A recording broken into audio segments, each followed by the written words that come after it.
ಕಿರುತೆರೆಯ ನಟಿ ಪಲ್ಲವಿ ಶೃಂಗೇರಿಗೆ ಹೋಗಿದ್ದೆ ತಪ್ಪಾಯ್ತಾ? ಹೀಗನ್ನೋ ಪ್ರಶ್ನೆ ಕಾಡೋಕೆ ಕಾರಣಗಳಿದ್ದಾವೆ. ಶೃಂಗೇರಿ ಶ್ರೀಗಳ ಜೊತೆಗೆ ಪಲ್ಲವಿ ಮಾತುಕತೆ ನಡೆಸಿದ್ರ? ಶೃಂಗೇರಿ ಶ್ರೀಗಳ ವಿಚಾರಕ್ಕೆ ಸುಳ್ಳು ಸುದ್ದಿಯನ್ನ ಹಬ್ಬಿಸಿದ್ದು ಯಾರು?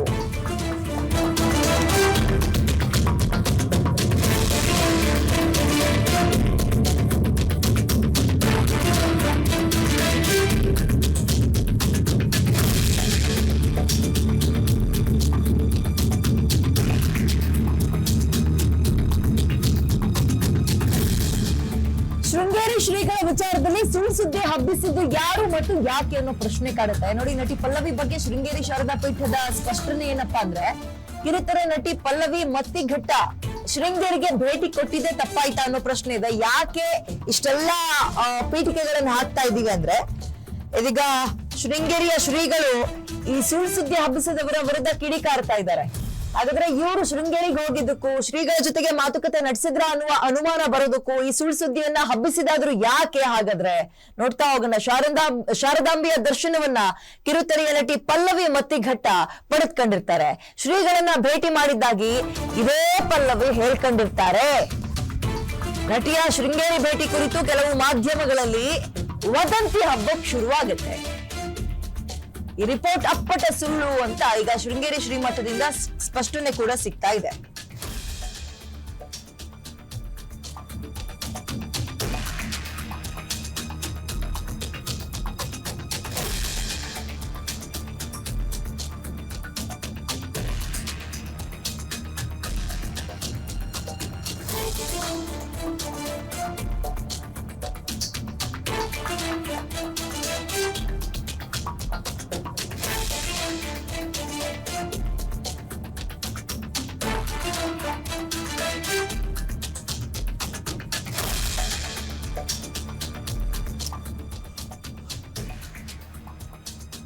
ಶೃಂಗೇರಿಯ ಶಾರದಾಂಬೆ ದರ್ಶನವನ್ನ ಕಿರುತೆರೆ ನಟಿ ಪಲ್ಲವಿ ಮತ್ತಿಘಟ್ಟ ಅವರು ಪಡೆದುಕೊಂಡಿರ್ತಾರೆ.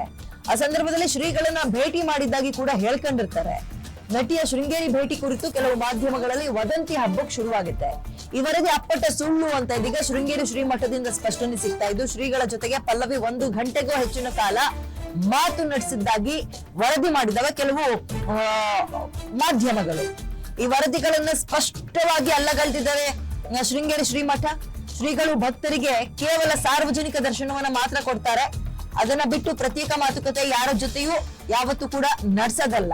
ಶ್ರೀಮಠದ ಬಗ್ಗೆ ಸುಳ್ಳು ಸುದ್ದಿಯನ್ನ ಪ್ರಕಟ ಮಾಡಿದ್ರೆ ಕಾನೂನು ಮೊರೆ ಹೋಗ್ತೀವಿ ಅಂತ ಪತ್ರಿಕಾ ಪ್ರಕಟಣೆಯನ್ನ ಶೃಂಗೇರಿ ಮಠದಿಂದ ಈಗ ಹೊರಡಿಸಲಾಗಿದೆ. ಕೆಲ ಮಾಧ್ಯಮಗಳು ಈ ನಟಿಯ ಶೃಂಗೇರಿ ಭೇಟಿಯನ್ನ ಮತ್ತೊಂದು ರೀತಿಯಲ್ಲಿ ಹಬ್ಬಿಸುವ ಪ್ರಯತ್ನ ಮಾಡ್ದಂಗ್ ಕಾಣಿಸ್ತಾ ಇದೆ.